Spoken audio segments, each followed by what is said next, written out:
National cyber security जो नाम दिया गया इस कार्यशाला का, वो यही सोच के दिया गया कि सिर्फ अपने सिक्योरिटी के बारे में नहीं सोचना है, पूरे देश के सिक्योरिटी के बारे में सोचना है। मैं अरविंद जी हमारे साथ हैं यहाँ पे। अरविंद जी से अनुरोध करूँगा, इन्होंने एक प्रेज़ेंटेशन तैयार किया है और उस प्रेज़ेंटेशन के माध्यम से अगर हम समझेंगे, तो हमें और समझ में आएगा कि हमें किस तरीके से और किस वाइडर रेंज पे हमें इसको यूज़ करना है और किस तरीके से उसको उसके बैड इफ़ेक्ट से बचना है।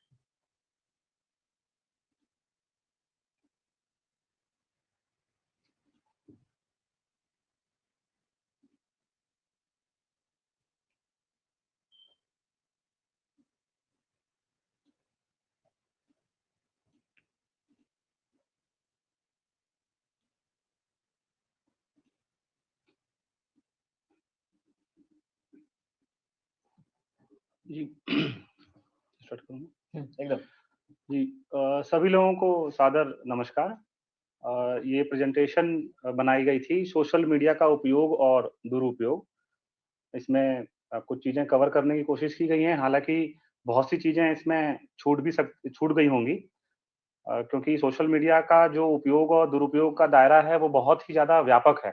जितना आप यूज़ करेंगे, उतने ही ज़्यादा आपको मालूम चलते जाएगा कि कितना ज़्यादा इसमें सीखने के लिए और स्किल चाहिए और कितना सावधानी से इसका उपयोग किया जाना चाहिए। तो सबसे पहले समझते हैं कि सोशल मीडिया है क्या?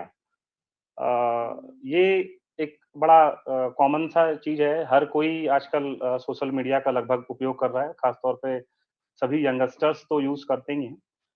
सोशल मीडिया एक ऐसा मीडिया है यानी एक संचार माध्यम है, जो बाकी सभी मीडिया यानी कि प्रिंट और इलेक्ट्रॉनिक मीडिया से थोड़ा-सा अलग है और ये एक अपरंपरागत मीडिया है।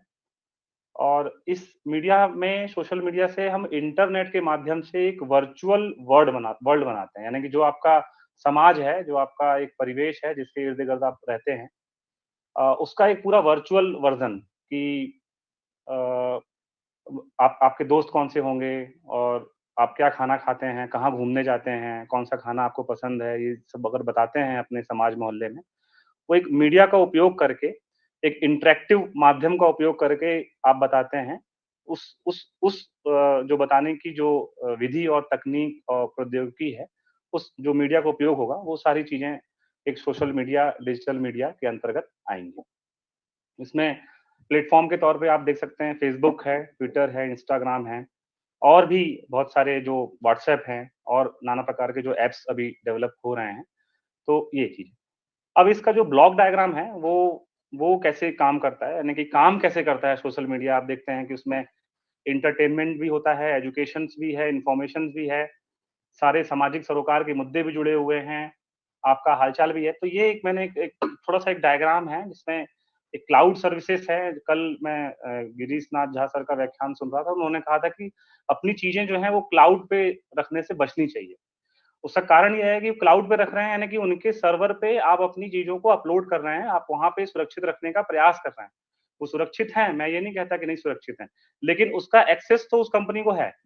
अगर वो चाहें तो अपने उस उपयोग के लिए हालाँकि उनकी प्राइवेट पॉलिसीज़ हैं, उसके अंतर्गत नहीं करेंगी, लेकिन अगर कर भी रही होंगी तो हम जो है ना भी मालूम हमें ना पड़ सकता है। तो ये क्लाउड सर्विसेज़ में सारी चीज़ें आपकी फ़ेसबुक के सर्विसेज़ पे आप हैं। सबसे बड़ी बात ये है कि सोचने वाला विषय ये है कि इतनी बड़ी-बड़ी सोशल मीडियाज़ की company Facebook, Instagram, LinkedIn, YouTube ये ये फ्री में क्यों आपको यूज़र बना के दे रही हैं? आप उसका फ्री में यूज़ क्यों कर रहे हैं? कुछ तो कारण होगा, आपसे पैसे भी नहीं ले रही हैं, कुछ भी नहीं है, आप अपना यूज़र नेम बनाइए, अपने फ्रेंड्स को बनाइए। इसके पीछे का क्या एक सिनेरियो है? इतनी बड़ी ऐसा भी नहीं है कि छोटी कंपनी, इतनी बड़ी मल्टीनेशनल कंपनी है। तो उसमें रेवेन्यू आपसे वो मिलता है और आप जो है वहाँ पे एक इंसान की तरह से नहीं, वो एक कमोडिटी यूज़ आपको एक वस्तु समझा जाता है, वो आगे की स्लाइड्स में मैं आपको बताऊँगा। और आप ही का उपयोग करके और आप ही से पैसे कमाना है, आप ही को इन्फॉर्मेशन, एजुकेशन, एंटरटेनमेंट दिखानी है और आप ही से रेवेन्यू जनरेट करके उनको अपना टर्नओवर में चीज़ें आनी है। तो ये एक ब्लॉक डायग्राम है, इसमें क्लाउड सर्विसेज़ के अंतर्गत थर्ड पार्टी सर्विसेज़ का अपना एक इंटरफ़ेस है, डेटाबेस है उनका। उस डेटाबेस के बाजू एक पैरेलली एक सोशल मीडिया का अपना विश्लेषण होता है कि कितने लोगों ने देखा, कितने लाइक्स आए, कितने ट्वीट्स, कितने आपको हार्ट वाले सिम्बॉल आए, कितने डिसलाइक जैसी चीज़ें आईं। ऑपरेटर्स इस क्लाउड सर्विसेज के इर्द गिर्द अपने रहेंगे, जो उसको ऑपरेट करते रहेंगे, एंड सम ड्राइवर्स रहेंगे अपने लॉजिकली, एंड क्लाइंट, और क्लाइंट से जो थर्ड पार्टी सर्विसेज से ये जुड़ी रहेगी। तो होता क्या है कि आप जनरली देखते होंगे सारी ऑर्गेनाइजेशंस के फेसबुक पेज आजकल होने लगे हैं, ट्विटर अकाउंट है, और बहुत सारी कंपनियां इसमें बीच में जो हैं वो ये थर्ड पार्टी जो कंपनियां हैं वो अपना अब जाती हैं अपने ऑर्गेनाइजेशंस में अपना प्रपोजल रखती हैं, और उनका सोशल मीडिया हैंडल्स जो है आपके ही डेटा को एक सिस्टमैटिक और एक सोशल मीडिया के दायरे का जो भी डेटा है उस डेटा में फ्रेम करके वो चीजों को बताती हैं, और वो आपका नाम आपका रहेगा और पार्टीज थर्ड पार्टी सर्विसेज उनके, तो ये क्लाइंट जो है वो उनके थ्रू कनेक्ट होते हैं, और वो क्लाइंट जो है वो क्लाउड सर्विसेज से जुड़कर इस पूरे फेसबुक या पूरा जो डेटा ड्रिवन जो टेक्निक्स है उसमें काम होता है। अब ये कुछ आंकड़े दिखाने की कोशिश करूंगा कि जो यूजर्स हैं सोशल मीडिया प्लेटफॉर्म्स के इंडिया में, आज तक के आंकड़े हैं, 2021 के आंकड़े हैं कि फेसबुक में जो भारत में है वो 340 मिलियन यूजर जो हैं फेसबुक के हैं, 180 मिलियन इंस्टाग्राम में है, ट्विटर में 22.1 मिलियन हैं, यूट्यूब में 225 मिलियन हैं, 197 मिलियन यूएसए में है, उनसे ज्यादा हम लोग यूट्यूब यूज करते हैं, जबकि यूट्यूब यूएसए का ही एक प्रोडक्ट है। लिंक्डइन है 7,66,90,000।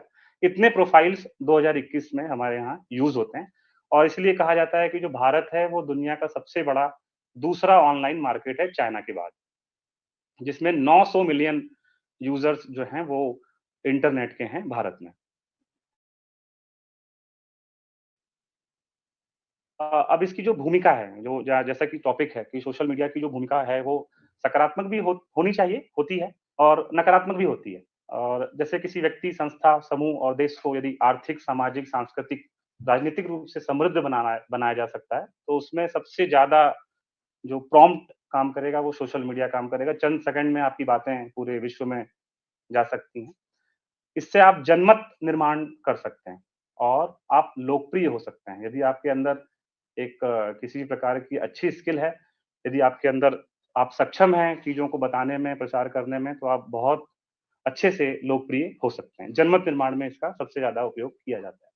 उदाहरण के तौर पे आप लोगों ने, सभी लोगों ने देखा होगा कि इंडिया अगेंस्ट करप्शन का जब चला था मूवमेंट, उसमें सोशल मीडिया में किस तरीके से लोगों ने अपनी बातें कही, सशक्त बनाया समाज को, और वो उन बातों को मानना पड़ा सरकार को। निर्भया को न्याय दिलाने के लिए भी कई लोगों ने ट्वीट और फेसबुक पे एक क्रांतिकारी आंदोलन के रूप में आए वो लोग, और सरकार को सामने आके उसमें डिसीजन लेने पड़ते हैं। कहीं किसी के साथ अन्याय होता है, वो उसमें भी जनमत निर्माण जो है एक बनाया जा सकता है सोशल मीडिया में। तो ये तो इसकी एक सकारात्मक भूमिका मैंने बता दी। अब इसमें जो होता है कि एल्गोरिथम का उपयोग होता है यानी कि जब आप सभी लोग देखते होंगे फेसबुक पे जो पोस्ट आती हैं, ट्विटर पे आती हैं, उसमें हैशटैग का उपयोग किया जाता है। एक हैशटैग यानी कि एक हैशटैग का एक जो कीबोर्ड में एक की है, वो हैशटैग लगा के India against corruption, India is great, इस टाइप्स के, जैसे हम लोगों ने भी गांधी दीपोत्सव का कार्यक्रम अभी कुछ दिन पहले किया था, तो हमने भी हैशटैग का उपयोग किया था, गांधी दीपोत्सव 2021। तो वो हैशटैग करके, और उसमें स्पेस नहीं रहता है, गांधी दीपोत्सव 2021, तो गांधी और दीपोत्सव के बीच में स्पेस नहीं रहेगा, क्योंकि वो उनके एल्गोरिथम में उन्होंने जो सोशल मीडिया का जो उन्होंने अपना एक एनवायरनमेंट बनाया है, उस गैप्स को वो गैप नहीं होना चाहिए। तो इस तरीके से हैशटैग लगा के और वो अपना जो भी सेंटेंस है वो लगा देते हैं। अगर ऐसे ही मैंने इसी हैशटैग का उपयोग करके अगर कम से कम 100, more than 100, more than 1000 lakh लोग अगर ट्वीट कर देते हैं, तो वो आपका ट्रेंड करने लगेगा। ये उनका एल्गोरिथम का है, इसमें आपको कुछ नहीं करना है, सिर्फ आपके साथ लोग होने चाहिए। तो आप जनरली देखते भी होंगे, जैसे सिटीजन अमेंडमेंट बिल का विरोध चल रहा था, किसान आंदोलन का भी चल रहा था, तो वो उन्होंने हैशटैग का उपयोग करते हैं और इसमें दिखाने की कोशिश करते हैं कि इतने लोग, इतनी प्रोफाइल आपके साथ है, जो आप कह रहे हैं आपके साथ इतने लोग हैं, इस हैशटैग का उपयोग करके गए हैं, तो उसमें जनमत निर्माण, सरकार के पास बातें जाती हैं कि नहीं, ये तो बहुत बड़ा एक आंदोलन, डिजिटल आंदोलन का रूप दिया, उसमें उन्होंने काम किया। तो ये एल्गोरिथम जो है हैशटैग का, इसका उपयोग जनरली मैंने देखा कि नफ़रत भरी या झूठी सामग्रियों के प्रसार के लिए जो प्रचलित बहुत ज़्यादा जो हैशटैग जो टॉप में आते हैं, वो इसी टाइप्स के आते हैं कि फेक प्रोफाइल, कई एजेंसीज़ हैं, वो फेक प्रोफाइल ही बनाती हैं। फेक प्रोफाइल इसलिए बनाती हैं क्योंकि जो फेसबुक और ट्विटर के जो अकाउंट्स बनते हैं, उसमें सिर्फ एक ईमेल आईडी होनी चाहिए या एक मोबाइल नंबर होना चाहिए।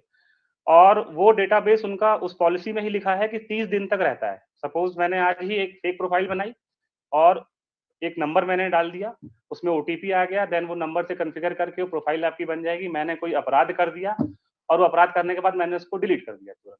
आप कंप्लेन करेंगे फेसबुक के पास, वो ये कहेगा कि सर वो तो डेटा जो है डिलीट हो चुका है, आपने स्क्रीनशॉट नहीं दिया, यूआरएल नहीं दिया और उनकी पॉलिसी के अंतर्गत 30 दिनों के से जो नए वाले यूज़र्स हैं वो हम लोग रिट्रीव नहीं कर सकते हैं। लेकिन अपराध तो हो चुका। आपकी इमेज और आपकी जो छवियाँ हैं वो तो खराब हो चुकी हैं, उसकी भरपाई कैसे होगी? तो इसी मामलों को लेके भी पिछले कुछ दिनों से सरकार जो है निरंतर प्रयासरत है हमारी और ये उठाया जा रहा है कि आधार कार्ड का इससे लिंक होना चाहिए प्रत्येक प्रोफाइल से, तब जाके वो आपकी वेरीफाइड हो जाएगी।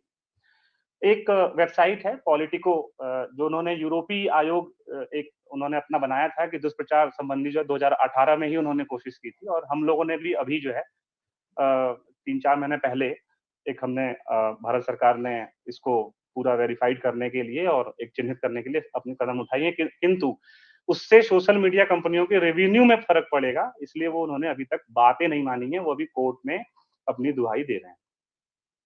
तो ये एक सोशल मीडिया का एल्गोरिथम होता है कि आप कहाँ पे हैं, टारगेट ऑडियंस कहाँ है, अगर वर्धा में ही पोस्ट कर रहे हैं तो वर्धा के लोगों को ही देखें, वो उनका एल्गोरिथम है। हैशटैग का उपयोग करेंगे और आपका लोकेशन कहाँ है, वहाँ डालनी है और उसमें किस उम्र लोगों को आपको चीज़ों को फैलाना है, 18 से 25 लोगों को, 25 से 34 लोगों को, उसमें ये भी ऑप्शन है। तो वो जितने-जितने भी उस टारगेट ऑडियंस है, वहीं-वहीं तक आपके जो एड्स हैं, वो जाएगी। अब सबसे बड़ी समस्या ये सबसे मेन टॉपिक है जहाँ तक मैं समझ पा रहा हूँ कि ये सारी चीज़ों की जो संकट उभरते आ रहा है उसके पीछे एक कारण है डिजिटल डिवाइड और मीडिया लिटरेसी या डिजिटल लिटरेसी। मीडिया लिटरेसी और डिजिटल लिटरेसी अभी आगे के स्लाइड्स में देखेंगे। डिजिटल डिवाइड एक एक है भारत में कि इंटरनेट और संचार प्रौद्योगिकियों के उपयोग और प्रभाव के संबंध में एक आर्थिक और सामाजिक असमानता है। लोग एक तरह से यूज़ नहीं कर पा रहे हैं। जो हमारे यहाँ के बूढ़े पुरनिया लोग हैं, जो ज़्यादा सीनियर्स हैं, वो अभी भी मोबाइल्स और इस तरीके का उपयोग करने में उनको असहजता होती है और वो कोई भी नोटिफ़िकेशंस आता है, तो वो ढंग से उसको नहीं देख पाते हैं। कुछ पीछे कुछ भी कारणस होंगे और जिसके कारण से वो उस प्रकार के जो अभी सुबह डिस्कशन हुआ फिशिंग, बुलिंग उसमें चीज़ों को वो इसमें आ जाते हैं। तो इंटरनेट और संचार प्रौद्योगिकियों के उपयोग के लिए विभिन्न सामाजिक आर्थिक स्तरों या अन्य जनसांख्यिकी श्रेणियों में व्यक्तियों, घरों, व्यवसायों या भौगोलिक क्षेत्रों के बीच असमानता का उल्लेख करता है, जो कि डिजिटल डिवाइड से आपका आ पाएगा। तो इसे रिमूव करने के लिए हमें साक्षर होना पड़ेगा, मीडिया साक्षर जिसको आगे मैं उल्लेख करूँगा और जिसको डिजिटल साक्षरता हम लोग कहते हैं कि उस तमाम तरह के कौशल के समूह से है जिसके उपयोग जो है जो इंटरनेट का प्रयोग करने और डिजिटल दुनिया के अनुकूल बनने के लिए आवश्यक है। क्योंकि प्रिंट मीडिया का जो दायरा है वो धीरे-धीरे एक सिकुड़ता सा जा रहा है, वही प्रिंट मीडिया, मीडिया कन्वर्जेंस के माध्यम से आप सोशल मीडिया में देखते होंगे तो अखबारों के सारे वर्जन्स आ गए हैं। वो सारी चीज़ें तो आपको स्किल उसकी होनी चाहिए। आप सबसे पहली बात तो ये कि अगर फेसबुक और ट्विटर या ऐसे किसी भी प्रकार का अगर आप प्लेटफ़ॉर्म का यूज़ करें तो उनकी पॉलिसी को पढ़ना चाहिए, सीरियसली हम लोग पढ़ते नहीं हैं। एक एक किसी ने भी नहीं पढ़ी होगी, उनकी 7-7 पेज की 30-30 पेज की पॉलिसीज़ रहती हैं जिसमें आप एग्रीड होते हैं तब जाके वो आपका प्रोफाइल बनता है। और यदि आप केस करेंगे तो ये कहेगा कि हमने तो पहले ही आपको बता दिया था कि हमारे साथ ये चीज़ें हैं, आप सहमत थे इसीलिए आपने प्रोफाइल बनाई है और आपके साथ ये चीज़ हुई है तो आप अपना जो भी है वो केस लड़िए या आप लड़ाई करिए आगे। तो वो प्रोफाइल को पहले अब उस जो पॉलिसीज़ है उसको बारीकी से पढ़ के समझना चाहिए जहाँ भी संदेह है। और आंकड़ों के हिसाब से भारत में 700 मिलियन इंटरनेट उपयोगकर्ता मौजूद हैं, जो कि मैंने पहले बताया था। और इंटरनेट आधार जो है वो बहुत ज़्यादा यहाँ पे व्यापक है। पूरे विश्व में हम सेकंड नंबर पे हैं, इसलिए डिजिटल साक्षर होना बहुत ज़्यादा ज़रूरी है। लोगों को पढ़ना चाहिए और उसकी सारी नोटिफ़िकेशंस को, उसके इन्फॉर्मेशंस को रीड करना चाहिए। अंग्रेजीज़ में आते हैं जनरली और अभी हिंदी में भी कुछ-कुछ काम हो रहे हैं, लेकिन अभी उनका जो मेन पूरा का पूरा कंटेंट मैनेजमेंट सिस्टम है, वो इंग्लिश में ही है। तो इंग्लिश इसके लिए आपको की समझ होनी चाहिए। अब जो है सबसे खतरनाक चीज़ ये है कि the fear of missing out, FOMO जिसको बोलेंगे। यानी फेसबुक पे, ट्विटर पे, इंस्टाग्राम यानी किसी प्रकार की जो सोशल मीडिया है, उसमें हम लोग जो चीज़ों को पोस्ट करते हैं, वो पोस्टें एक सामाजिक सरोकार से रिलेटेड होनी चाहिए, पहली चीज तो। दूसरी चीज ये कि आप उसको एज अ एजुकेशन यूज करिए, एज अ आप इंटरटेनमेंट भी यूज कर सकते हैं, और एक सूचना के रूप में तो आप उसको यूज कर ही सकते हैं। लेकिन होता क्या है कि जो प्रैक्टिकली लोग करते हैं सबसे ज्यादा भारत में, कि अपनी फोटो डाल देते हैं घूमते हुए, बस से, ट्रेन से, खेत में कोई फल खा रहे हैं उसकी फोटो डाल दिया। तो एक उसमें देखते हैं कि लाइक कितने हुए, कितने लाइक्स आ रहे हैं। यानी अब देखते हैं कि पड़ोसी वाले के लाइक ज्यादा हो गए तो टेंशन हो जाती है कि अरे वो तो ज्यादा सुंदर होगा, उसके लाइक 500 हैं, मेरे 300 हैं, तो मैं क्या करूं? तो मैं एक्सप्लेन करने के लिए फिर एक नई फोटो डालेंगे। तो ऐसा नहीं होना चाहिए। वो फेसबुक है, उसको तो रेवेन्यू जनरेट करना है, वो उसने तो अपनी सारी फैसिलिटीज दे दिया है। तो इसको बोलेंगे the fear of missing out, FOMO. इसके कारण से आपको एंजाइटी होगी, इंटरप्टेड स्लीप होगी, आपकी प्रॉब्लमेटिक लाइफ होगी, रात में नींद नहीं आएगी, डॉक्टर्स के पास जाएंगे। यानी आप अपनी संतुष्टि को, अपने ग्रेटिफिकेशंस को जनरेट करने के लिए आप कुछ ऐसा काम करेंगे जिससे आपको ठीक लगे। अच्छा लगने के लिए आप फोटो डालेंगे, लोग आपको कहेंगे कि नहीं आप सुंदर हैं, तो आप मानेंगे कि हाँ मैं सुंदर हूँ। तो ये चीज जो पूरा बदलता स्वरूप है, ये बड़ा भयानक है, और इससे नहीं करना चाहिए, बिल्कुल नहीं करना चाहिए इसका उपयोग।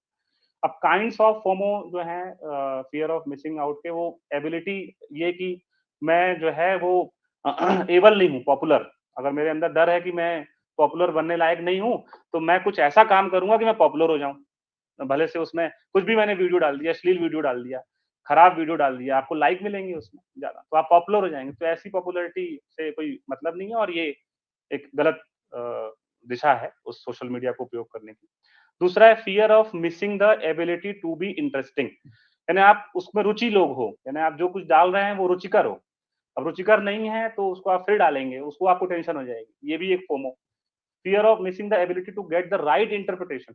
आपने कोई चीजें डाल दी और आपको लगा कि नहीं मैं तो सही से एक्सप्लेन नहीं कर पाया, देन मैं सेकंड वीडियो डालूंगा उसी वीडियो का कि मैं एक्सप्लेन नहीं कर पाया था, ये अच्छी वीडियो है, और उसमें मैं पूरा बढ़िया से देख के की। तो ये जो एक फियर है, जो डर है लोगों के बीच में, ये एक बड़ा भयानक रूप है, और इसके कारण से सारे अपराध जो है इसी कारण से आते हैं, क्योंकि कहीं ना कहीं से आपकी गोपनीयता इन चीजों से भंग होगी। चाहे आप कितने भी डिजिटल साक्षर हैं, कितने भी आप बड़े आप मीडिया के उस साक्षर हैं, अगर आपने इस तरीके की चीजें शुरू की तो आपकी गोपनीयता भंग होगी, जिसका उपयोग तमाम तरह के ऑर्गेनाइजेशंस, कंपनियां करके, और आपको फिर उसी साइबर अपराध में आप फंसते जाएंगे। अब ये जो है कि जो 7 चीजें मैंने देखी जो कि आपको नहीं करनी, जो आपको जानना चाहिए कि अ, सोशल मीडिया का यूज कर रहे हैं, तो सबसे पहली चीज तो ये कि जब किसी भी कंपनी की सेवाएं अगर आपको मुफ्त में दी जाती हैं, तो आप एक वस्तु बन जाते हैं, कमोडिटी बन जाते हैं। आपका उपयोग करेगा वो, और उसी उपयोग का अपने तरीके से इंटरप्रेटेट करके, रेवेन्यू जनरेट करके, उस कंपनियों के तमाम तरह के कई चीजों में जनमत निर्माण करेगा, पैसे कमाएगा। कई साइबर जो नेशनल राष्ट्रीय मुद्दे हैं उसमें उनको सपोर्ट मिलेगा। पहली चीज तो ये ये आपको ध्यान रखना है कि आप एक वस्तु हो गए हैं वहां पे जाने के बाद। दूसरा ये है कि अजनबियों से बात ना करें, स्ट्रेंजर्स जो हैं उनसे आपको बात नहीं करनी है। आप जब जानते ही नहीं है तो कैसे आप किसी पे विश्वास कर सकते हैं? पोस्ट करने से पहले आपको सोचना चाहिए कि कौन सी पोस्ट है, इससे कौन सा राष्ट्रीय मुद्दा बन सकता है, क्या देशद्रोह इसमें हो सकता है, किसकी किसी की गोपनीयता तो नहीं भंग हो रही। ये सारी चीजें आपको साक्षर होनी पड़ेंगी। पोस्ट करने से पहले आपको खूब उस पर विचार करना चाहिए कि मेरी ये पोस्ट से समाज को क्या भला होने वाला है, दोस्त भाई बहन इससे क्या होगा, देश का क्या होगा। अगर अगर आपको जरा सा भी संदेह है तो आप ऐसा ना करें।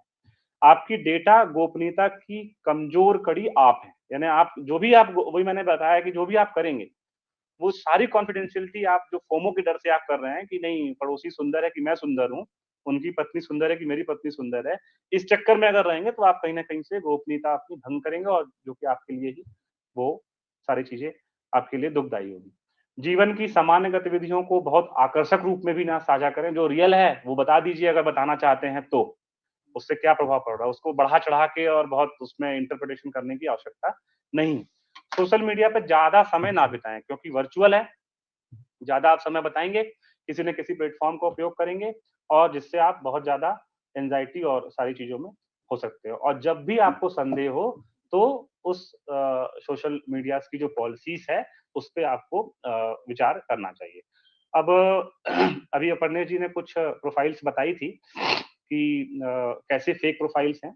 ये हमारे विश्वविद्यालय का फेसबुक पेज है, जिसमें देख पा रहे होंगे आप कि इसमें पोस्ट अबाउट फ्रेंड्स और फोटोज, स्टोरी आर्काइव, मोर, ऐड स्टोरी, ये सारे ऑप्शंस अवेलेबल हैं, जो कि हमने सारे फिलअप कर रखे हैं। कि अगर आप देखेंगे तो हमने इंडियन पार्लियामेंट से हमारा रिलेशन है, यूनिवर्सिटी ग्रांट कमीशन से रिलेशन है, मिनिस्ट्री ऑफ एजुकेशन से रिलेशन है, वर्धा में हम रहते हैं, इतने लोगों ने फॉलो किया है, हमारा ट्विटर का हैंडल्स ये है। तो ये एक एक इंडिकेट कर रहा है कि मेरा प्रोफाइल फेक नहीं है, मेरा प्रोफाइल ठीक है।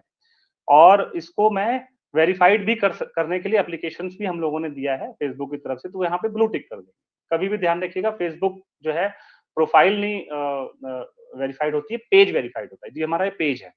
तो आप उसमें एक चीज बताना भूल गया था, जहां भी ब्लू टिक आपको दिखे दैट मीन्स कि वो प्रोफाइल वेरीफाइड। वेरीफाइड मीन्स क्या होता है कि वो किसी न किसी आधार नंबर से, पैन कार्ड से, मिनिस्ट्री के कागज से वो उन्होंने मेल कर लिया है। यही सारी चीजें अगर सभी के साथ हो जाएं तो प्रॉब्लम ही सॉल्व हो जाएगी, लेकिन ये चीजें अभी है नहीं। आगामी दिनों में ये फेक प्रोफाइल है, सुमन चौधरी नाम की, मैंने अभी निकाली है। और इसमें आप देख रहे होंगे कि ये जो ऑप्शंस हैं ये भरे हुए नहीं है। ये बॉर्न ऑन जुलाई 25 1986, इसके अलावा कुछ भी नहीं दिखा मुझे। फ्रेंड्स हैं 7 और इन्होंने कुछ भी पोस्ट कर दिया, आपने विश्वास मान लिया और उसको आप ट्रेंड कराने लगे, उस पर विश्वास करके शेयर करने लगे। ये फेक प्रोफाइल है। ये फेक प्रोफाइल है, पीछे का बैकग्राउंड नहीं है इसके। सारे ऑप्शंस जो हैं वो खाली हैं। ये स्किल आपके अंदर होनी चाहिए। अभी जस्ट मैं एक फेक प्रोफाइल थी, हमारे विश्वविद्यालय के ही अकाउंट में थी, और निश्चित रूप से आपके भी अकाउंट में ढेर सारी फेक प्रोफाइल होंगी, आप चेक करिएगा। एक आयुष हर्ष नाम का एक लड़का था, मैंने उसको जस्ट एक ब्लॉक करने की कोशिश की, तो फेसबुक की तरफ से मेरे को रिप्लाई आया कि ये डीएक्टिवेट हो गया है सर। जब रीएक्टिवेट करेगा तब आपका फ्रेंड होगा, तो आप अगर इसको अनफ्रेंड करना चाहते हैं तो अनफ्रेंड कर दीजिए। तो मैंने अभी नहीं किया अनफ्रेंड, क्योंकि मुझे दिखाना था। ये फेक प्रोफाइल की मैंने कंप्लेन की, रिपोर्ट की, तो ये अकाउंट डीएक्टिवेटेड का मैसेज मुझे तुरंत मिल गया। और ये तो अपर्णा जी ने बताया था। अभी कुछ दिन पहले ये मयंक त्रिपाठी नाम के एक मेरे मित्र थे, जब मैं सोशल उधर मोबाइल नेटवर्किंग कंपनी में इंजीनियर था, तो इन्होंने अभी 9 अक्टूबर जो आप डेट देख रहे होंगे, 9 अक्टूबर दोपहर के 2:35 पे इन्होंने कहा, हेलो कैसे हो, बोलो। मैंने कहा बढ़िया, आप कैसे हैं? तो वहां से मैसेज मुझे मिला कि कहाँ पर हो और बोलो जबलपुर। मैंने कहा एक छोटा सा काम था। मैं समझ गया कि फेक प्रोफाइल है, क्योंकि मैंने बहुत से देखे हैं। तो मैंने कहा मुझे भी है। तो बोले कुछ पैसे चाहिए। तो मैं ऐसे लोगों को एंटरटेन करके खूब वहां तक लेके जाता हूँ, फिर वहां से कहता हूँ कि मैंने कंप्लेन कर दी है साइबर पोर्टल पे आपका गवर्नमेंट के। तो वो प्रोफाइल तुरंत डीएक्टिवेट हो जाती है। तो मुझे लगता है कि यही सही काम है, कम से कम डीएक्टिवेट तो कर रहा है मेरे डर के कारण से। ये कुछ पैसे चाहिए, तो आगे मैंने कुछ उसको रिस्पॉन्स नहीं दिया, तो वो वहां पे ही कन्वर्सेशन। तो ये सारी चीजें क्या है, एक मीडिया साक्षर और आपकी लिटरेसी से रिलेटेड है, जहां तक मैं समझ पा रहा हूँ। आपको खूब उसमें लिटरेट होना पड़ेगा, तभी जाके ये साइबर अपराध होंगे खत्म, नहीं तो किसी न किसी रूप में आपके सामने आते रहेंगे। अब मेरा मुझे इतना ही प्रस्तुत कर। धन्यवाद श्री अरविंद कुमार जी। मैंने अरविंद जी का परिचय नहीं दिया था, क्योंकि मुझे ज्ञात नहीं था कि आप दोनों एक साथ कोलैबोरेटिव वे में ही प्रेजेंटेशन करेंगे। अरविंद जी, मैं ये कहना चाहूंगी कि विश्वविद्यालय ने पिछले 3 वर्षों में अपने आउटरीच का विस्तार किया है। हमने कई लोगों तक अपनी पहुंच बनाई है। आपने विश्वविद्यालय की ख्याति में, उसकी लोकप्रियता में अपना महत्वपूर्ण योगदान दिया है। मैं आप सभी के प्रति पुनः बहुत बहुत आभार प्रकट करती हूँ।